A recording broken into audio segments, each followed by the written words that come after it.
মায়েদের কাছে আমরা যেরকম ফ্যামিলি কার্ড পৌঁছে দিচ্ছি সেরকম আরেকটি কার্ড দিতে চাই, সেটি হবে এলপিজি কার্ড, এলপিজি গ্যাস। এটি আমরা মা বোনদেরকে পৌঁছে দিব।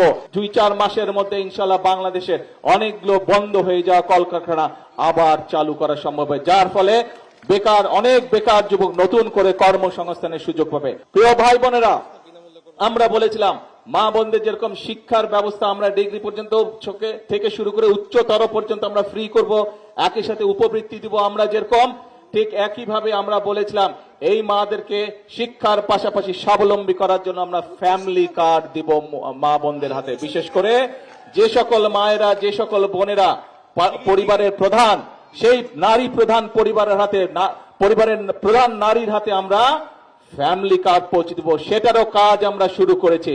ইনশাআল্লাহ আগামী 5 বছরের মধ্যে আমরা চেষ্টা করব সকল বাংলাদেশের সকল গ্রামে সকল মায়েদের হাতে এই ফ্যামিলি কার্ড পৌঁছে দেবার চেষ্টা করব ইনশাআল্লাহ। আমরা এর মাধ্যমে প্রতি মায়ের কাছে, প্রতি নারী পরিবারের প্রধানের কাছে আমরা মাসে সরকারের পক্ষ থেকে ইনশাআল্লাহ 2500 টাকা করে পৌঁছে দেওয়ার ব্যবস্থা করব, যাতে করে তারা তাদের সন্তানদের দেখভাল করতে পারে, তাদের সন্তানের পড়ালেখা দেখভাল করতে পারে ভালো করে, তাদের সন্তানকে 2-4টি ভালো খাওয়াতে পারে, যাতে করে তারা মা বোনেরা একই সাথে সেই 2500 টাকা থেকে ছোট ছোট উদ্যোগ গ্রহণ করতে পারে। হাঁস পালন, মুরগি পালন, গরু ছাগল পালন, এরকম কাজ করার মাধ্যমে, এরকম ছোট ছোট ব্যবসার মাধ্যমে যাতে মা বোনদের একটা নিজের রুজি রোজগারের ব্যবস্থা, সেটি আমরা করতে চাই।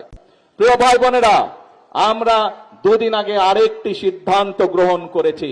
এই মা বোনদের একটি ব্যাপারে খুব কষ্ট হয়, রান্না বাড়ির ব্যাপারে কষ্ট হয়, সেটি গ্রামের মা বোনই হোক, সেটি শহরের মা বোনই হোক। আমরা যেরকম সারা দেশের মায়েদের কাছে আমরা যেরকম ফ্যামিলি কার্ড পৌঁছে দিচ্ছি, সেরকম আরেকটি কার্ড দিতে চাই, সেটি হবে এলপিজি কার্ড, এলপিজি গ্যাস। এটি আমরা মা বোনদেরকে পৌঁছে দিব, যাতে করে মা বোনদেরকে রান্না বান্নার জন্য কষ্ট করতে না হয়।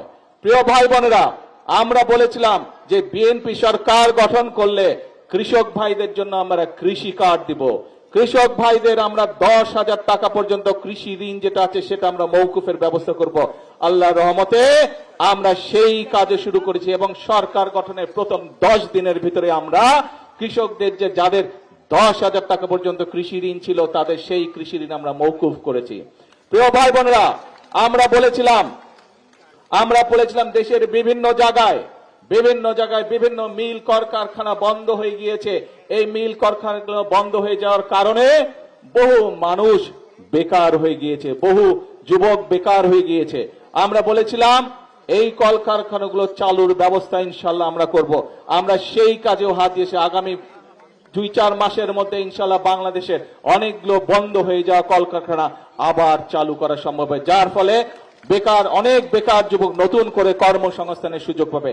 শুধু তাই নয়, আমরা বিভিন্ন শিল্প উদ্যোক্তা যারা আছে তাদেরকে আমরা ডেকেছি, তাদের সাথে কথা বলছি, তাদের বিভিন্ন অসুবিধা যেগুলো আছে সেগুলো আমরা সরকারের পক্ষ থেকে সমাধানের চেষ্টা করছি, যাতে করে তারা নতুন শিল্প কারখানা তৈরি করে এবং যাতে করে এই দেশের যারা তরুণ যুবক আছে যাদের কর্মসংস্থান নেই, যারা বেকার হয়েছে, তারা যাতে কর্মসংস্থানের সুযোগ পায়, সেই কাজও আমরা শুরু করেছি।